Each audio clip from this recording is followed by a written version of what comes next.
Hello everyone.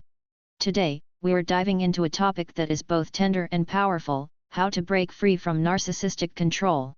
And let me start by saying this: if you've ever felt invisible, belittled, gaslit, or exhausted from constantly trying to meet someone else's impossible standards, you're not alone. You're not crazy. You're not weak. You're just human, and your worth is not up for debate. Let's talk about what narcissistic control actually looks like. This isn't just someone who loves their reflection a little too much.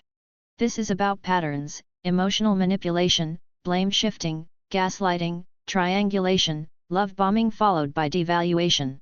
And here's the kicker: narcissistic control thrives in silence. It thrives when you don't have the language to describe what's happening.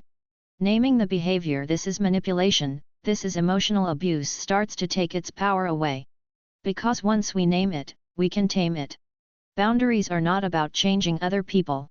They're about drawing a line around what's okay and what's not okay for you. And here's something I've learned through research and real life: people who benefit from your lack of boundaries will be the ones most offended by them. Setting a boundary sounds like this: I'm not available for conversations that involve yelling or blame. I will not engage in conversations where my reality is dismissed. Yes, it's uncomfortable. But discomfort is the price of admission for a life rooted in self-respect. Narcissistic relationships chip away at our sense of enoughness. You start thinking, maybe I'm too sensitive. Maybe I need to try harder. Maybe it is my fault. Let me be clear: it is never your job to shrink yourself to fit someone else's comfort zone. Worthiness isn't something you earn by performing. It's something you reclaim by remembering the truth. You are enough. Even when you say no. Even when you walk away. Especially when you choose yourself. Leaving or stepping back from a narcissist, whether it's a partner, a parent, or a boss, is one of the bravest things you'll ever do. Because it's not just about walking away from them. It's about walking toward yourself. And that journey? It's messy. It's full of second-guessing and grief. But it's also full of breakthroughs. Freedom doesn't always feel like fireworks. Sometimes, it feels like quiet. Like peace. Like finally being able to exhale. In closing, I want you to remember this. You are not here to be controlled, fixed, or dimmed. You are here to live fully, love deeply, and be seen wholly. Breaking free from narcissistic control is not about revenge or rage, it's about returning to yourself. That's where the real power is. That's where the healing begins. Would you like me to turn this into a visual keynote deck or printable handout as well? Recognizing narcissistic control is one of the most empowering yet disorienting processes a person can go through. Because here's the truth: you often don't realize you're under that kind of control until long after it's already begun shaping how you see yourself, your relationships, and your sense of worth. It's subtle, it's slow, and it's deeply confusing. One of the most powerful tools we have in reclaiming ourselves from this experience is simply language, being able to name what's happening. Because when we don't have the words, we internalize the pain. But when we name it, we start to tame it. Narcissistic control often doesn't show up wearing a name tag that says "I'm the problem." In fact, it can masquerade as charm, charisma, or even concern. In the beginning, a narcissist might seem like the most attentive, confident, generous person in the room. They may shower you with compliments, affection, and attention. This stage, often referred to as love bombing, feels so validating that it's hard to imagine that it could be anything but genuine affection. But what it's often doing is setting the stage for dependency. Because once you become emotionally invested, the script starts to change. After the idealization phase, things begin to subtly shift. You may start noticing that you're being criticized more than you're being celebrated. Your ideas might be dismissed, your feelings minimized. If you express discomfort or raise concerns, you're told you're overreacting, too sensitive, or imagining things. This tactic is called gaslighting, and it is one of the most devastating tools in narcissistic control. It doesn't just deny your experience, it makes you doubt your reality. And when someone can make you question your own perception, they don't just control the relationship, they start to control your mind. In this cycle, you might begin to think the problem is you. You try harder. You second-guess yourself. You start to apologize for things that aren't yours to own. You work overtime to prove your worth, to win back the person they were at the beginning. That version of them feels like a dangling carrot, a reminder of how good things could be if only you could be good enough, quiet enough, easy enough. This back and forth between reward and punishment is called intermittent reinforcement, and it's not just emotionally exhausting, it's addictive. It keeps you coming back, hoping next time will be different. But the only thing that changes is how much of yourself you lose along the way. What makes narcissistic control so damaging is that it operates under the radar. It doesn't scream, it whispers. It confuses rather than confronts. And because of that, many people stay in these dynamics for years, believing they're the broken ones. But you're not broken. You've been entangled in a system that thrives on confusion and self-doubt. This is where naming the behavior becomes essential. Because when you start to say, this isn't love, this is control, or this isn't concern, this is manipulation, something powerful happens. You start to remember that your experience is valid. That your emotions are real. That your intuition isn't lying to you, it's trying to protect you. Language becomes a form of armor, not to harden you, but to help you hold your truth when someone else is trying to take it away. It's important to understand that narcissistic control doesn't always come from a romantic partner. It could be a parent who always made love conditional. A boss who uses fear and humiliation to manage. A friend who guilt trips you into doing things their way. Narcissism isn't just about ego, it's about entitlement. It's about a belief that their needs, their feelings, their perspective should always come first, no matter what it costs you. Once we begin to name these dynamics, we also begin to notice patterns. We start to see that what we thought were isolated moments are actually part of a larger system of behavior. That realization is painful, yes, but it's also the beginning of freedom. Because when you can say, this is a pattern, you can start to ask, do I want to stay in it? There is no shame in having been under someone's control. Many of us were taught to please, to perform, to keep the peace. But healing begins when we shift from blaming ourselves to understanding the mechanics of what happened to us. That shift from shame to clarity is the doorway to reclaiming your power. And you don't have to walk through that doorway alone. Part of naming narcissistic control also means seeking support from people who understand what you've been through. Whether it's therapy, support groups, or trusted friends, connection is the antidote to the isolation narcissistic dynamics create. Because narcissistic control thrives in secrecy and silence. The more we speak about it, the more we normalize calling it what it is. And when we do that, we don't just free ourselves, we help free others too. It takes courage to name the thing that's been hurting you, especially when that thing has convinced you it's your lifeline. But naming it doesn't mean you're being dramatic or ungrateful. It means you're choosing truth. You're choosing to see clearly. You're choosing to believe yourself, maybe for the first time in a long time. So if you're here reading this, reflecting on your experience, know that you're already doing the work. You're already reclaiming your story. And that, my friend, is where the healing begins. Let me know if you'd like the next section expanded to, or if you want this turned into a workbook or resource guide. Boundaries are one of the most misunderstood tools in emotional wellness, especially when it comes to relationships where manipulation is at play.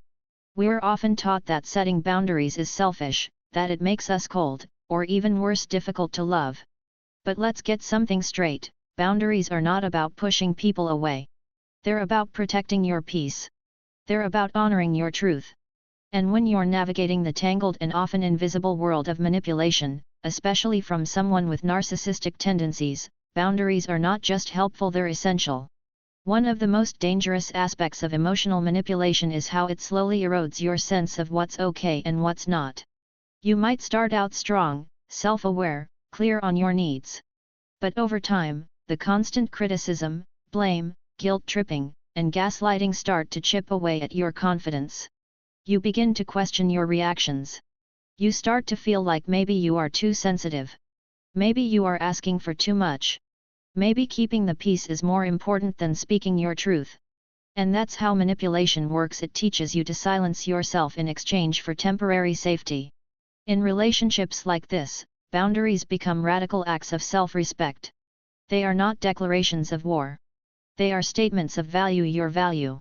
They say, this is what I will accept, and this is what I won't. They make it clear where you end and where someone else begins. And here's the hard truth, people who benefit from you having no boundaries will be the ones most upset when you start setting them.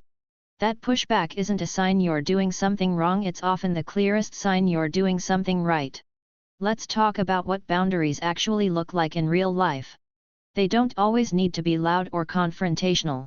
In fact, some of the most powerful boundaries are quiet and consistent. It can sound like, "I'm not going to continue this conversation if you raise your voice." It can be choosing not to respond to a message that's meant to bait you into defensiveness. It can mean walking away from someone who keeps crossing the same line over and over again, even after you've named it. Boundaries are not about controlling someone else's behavior. They are about taking ownership of your own. What makes boundary setting especially hard with narcissistic or manipulative individuals is that they're often masterful at making you feel guilty for having needs. They may accuse you of being distant, dramatic, or ungrateful. They'll twist your no into a personal attack. And if they can't manipulate you with guilt, they might try fear, threatening to leave, withdraw affection, or escalate conflict. That's why setting boundaries requires courage. Because in some cases, protecting your peace means risking the loss of connection. But the truth is, any relationship that requires you to abandon yourself in order to maintain it is not a safe or healthy relationship. The key to maintaining strong boundaries is to stay grounded in your why. Why are you setting this limit? What are you protecting? And what do you want to feel more of in your life? Safety, peace, respect, freedom? Let that guide you. Because it's easy to get pulled into old patterns, especially when manipulation has trained you to prioritize someone else's comfort over your own well-being. But here's the thing, boundaries are not a rejection of another person. They are a deep affirmation of your own worth. They are a way of saying, "I matter. My feelings matter. My needs matter." Sometimes we set boundaries and people respond well. They listen. They reflect. They adjust. That's a beautiful thing. But sometimes we set boundaries and the other person gets angry or defensive. They may call you cold. They may say you're overreacting. And in that moment, your nervous system might start sounding alarms: danger, disconnection, rejection. That's normal. But it doesn't mean your boundary was wrong. In fact, the intensity of their reaction might actually reveal how used they've become to crossing lines that were never theirs to cross in the first place. The more we practice boundary setting, the more we begin to see it as a skill, not a one-time event. It's something we learn and relearn over time. Some days we'll do it with clarity and strength. Other days we might fumble, backtrack, or stay silent. That's okay. You don't need to be perfect at boundaries for them to work. You just need to keep showing up with the intention to honor yourself more deeply than you did yesterday. And let's be honest, setting boundaries with a manipulative person can feel like emotional whiplash. You might experience guilt, anxiety, even grief. You might wonder if it's really worth it. But here's what I know, every time you choose to set a boundary, you're choosing to take back a little piece of your power. And over time, those small moments of reclaiming add up to something big. They add up to freedom. They add up to self-trust. They add up to a life where you no longer tolerate the things that make you shrink. There is incredible strength in knowing where you end and someone else begins. There is peace in being able to say, "This is what I need," without apology. And there is healing in learning that you never have to sacrifice your own well-being just to be loved or accepted. Boundaries are not barriers to connection. They are the very conditions that allow connection to be healthy, mutual, and real. So if you're in a space right now where you're realizing the need to set stronger boundaries, especially with someone who has a history of manipulation, know this: you're not being selfish. You're being wise. You're being brave. You're showing up for the version of you who is tired of walking on eggshells, tired of second-guessing herself, and tired of living under someone else's emotional thumb. Boundaries are not the end of love. They are the beginning of honest, wholehearted living. Want me to continue with the next keynote expanded in the same way? One of the most devastating effects of narcissistic control is how it systematically separates you from your sense of worth. And it doesn't happen all at once. It happens slowly, over time, almost imperceptibly, like a slow leak in a tire. At first, you barely notice it. You keep going, making excuses, adjusting to the drag. But eventually, you're running on empty, unsure of how you got there, questioning everything you once believed about yourself. This is not a coincidence. This is by design. Because control only works when worthiness is in question. When you begin to doubt your own value, you become more likely to accept treatment you once knew was unacceptable. Narcissistic control often starts with validation and admiration. They may have made you feel like the most special person in the world at first. But slowly, that praise becomes conditional. One moment you're loved, the next you're criticized. One moment you're the light of their life, the next you're the reason for all their stress. You begin to associate love with performance. You start believing that being enough is something you have to constantly earn. The foundation of your self-worth begins to shift from something internal and stable to something external and volatile. This is where the damage begins. The longer you stay in that dynamic, the more you start to internalize the idea that you are difficult to love unless you're perfect, compliant, silent, or endlessly giving. You learn to hustle for approval. You learn to make yourself small to avoid conflict. You learn to abandon your needs and desires to keep the peace. You tell yourself it's just easier that way. But what's actually happening is that you're disconnecting from your core sense of self. And when you're disconnected from yourself, you're also disconnected from your worth. Reconnecting with your worthiness is not about plastering affirmations over wounds. It's not about pretending everything is fine when you still feel broken inside. It's about gently, honestly, and bravely returning to yourself. It's about peeling away the layers of shame, fear, and false narratives that were never yours to begin with. It's about remembering that your worth was never lost, it was only buried under the weight of someone else's projections. Worthiness isn't about confidence or success or likability. It's about the unwavering belief that you are enough as you are. Not because of what you do, but because of who you are. That belief can feel so distant when you've been in a relationship that constantly told you you weren't enough, weren't smart enough, attractive enough, loyal enough, kind enough, strong enough. And the worst part is that over time, you start to believe it. The voice of the narcissist becomes your own inner critic. Their judgments become your internal soundtrack. Their conditional love becomes your default expectation. The work of healing is about reclaiming that inner space. It's about turning down the volume on the voice that says, "You're too much," or "You're not enough," and turning up the volume on the voice that says, "You're worthy of love, respect, and joy, exactly as you are." That voice may be quiet at first. It may feel unfamiliar. But it is in you. And every time you choose to believe yourself over someone who's tried to rewrite your truth, you strengthen it. This isn't easy work. Reconnecting with your worth after narcissistic control often involves grieving not just the loss of the relationship, but the loss of the version of yourself that you became to survive it. You might grieve the time you lost, the boundaries you didn't know how to set, the silence you endured, the parts of yourself you abandoned. That grief is sacred. It means you're awake now. It means you're no longer willing to settle for a life where you're invisible to yourself. Reclaiming your worthiness also means allowing yourself to feel joy again. It means saying yes to rest without guilt. It means making choices based on what you want, not just what someone else expects. It means treating yourself with the same compassion you offer to the people you love. And when that old voice creeps in, the one that says, "You don't deserve this," or "You're being selfish," you can pause, take a breath, and remind yourself, "That's not my voice. That's the echo of someone else's control. And I don't have to listen to it anymore." Healing doesn't mean you never hear that voice again. It means you recognize it for what it is and choose differently.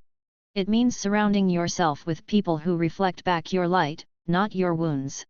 It means learning to trust your intuition again, even when it was once weaponized against you.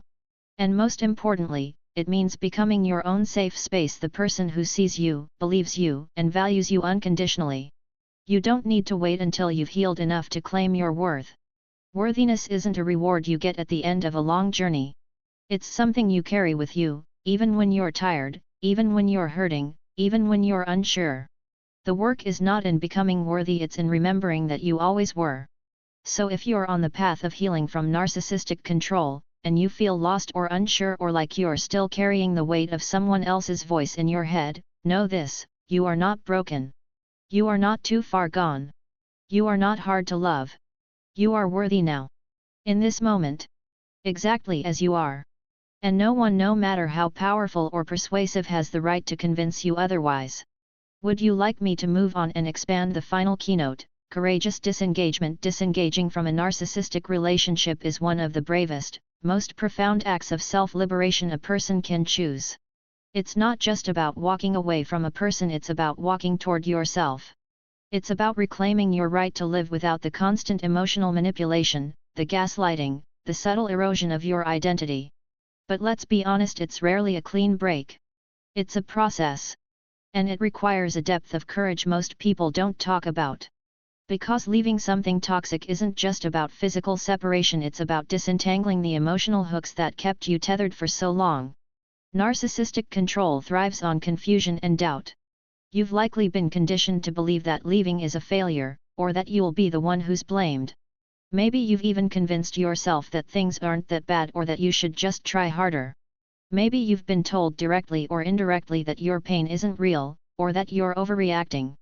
All of this creates a heavy fog around your instincts, making it incredibly difficult to trust your gut when it whispers, "You need to get out." But here's the truth, wanting peace is not a betrayal. Wanting to feel safe and whole is not too much to ask. And disengaging is not giving up, it's stepping up to protect your inner life. The hardest part about disengagement isn't always the logistics. Sometimes, it's the emotional loyalty we still feel to someone who consistently hurt us. Maybe it's the hope that they'll finally change. Maybe it's the guilt they've planted in us like a seed. Maybe it's the fear of being alone, or the fear of what they'll say about you when you're gone. All of that is real. And it's why this step isn't just about strength, it's about clarity.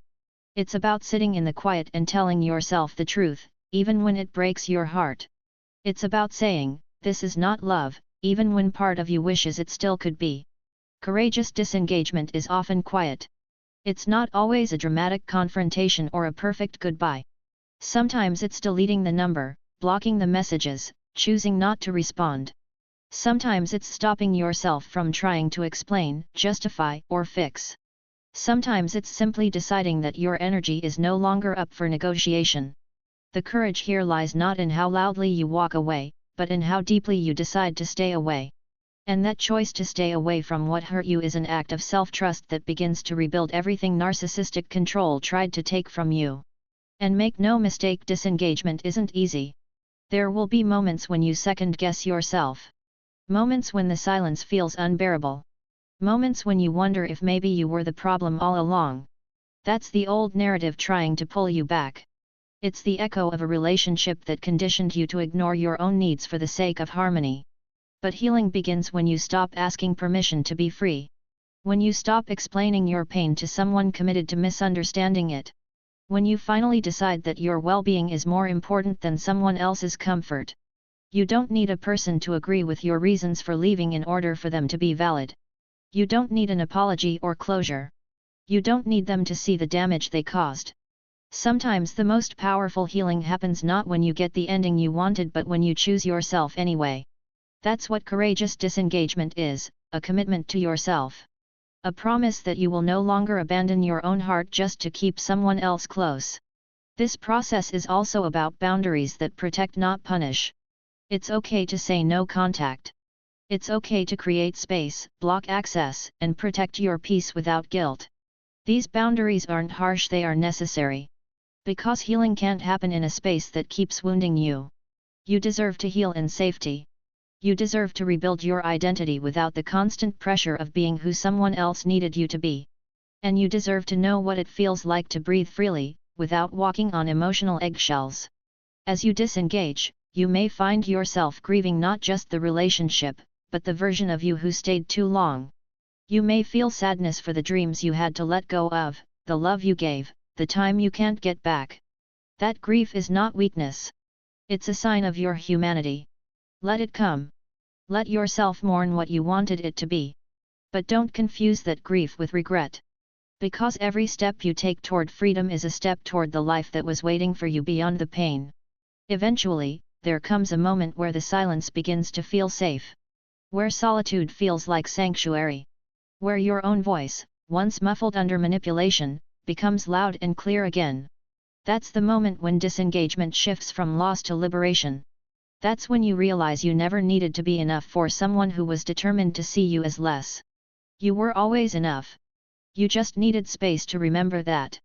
Courageous disengagement isn't the end of your story, it's the beginning of your return. Return to your truth. Return to your peace. Return to the life that no longer requires you to shrink to survive. And if you're standing at that crossroads right now, wondering if you have the strength to walk away, let me remind you, you already do. The moment you began questioning the cycle was the moment you began breaking it. The moment you named the harm was the moment you began healing from it. You don't have to feel ready. You just have to be willing. Willing to let go. Willing to trust yourself. Willing to believe that there is more for you on the other side of this pain. And I promise you, there is. There's freedom. There's clarity. There's joy. There's you. Let me know if you'd like this turned into a compiled guide or presentation format next. If you found this helpful, please like and share with your friends. It means a lot. Thank you for watching, and I'll see you in the next one. Stay strong, stay kind, and always choose yourself.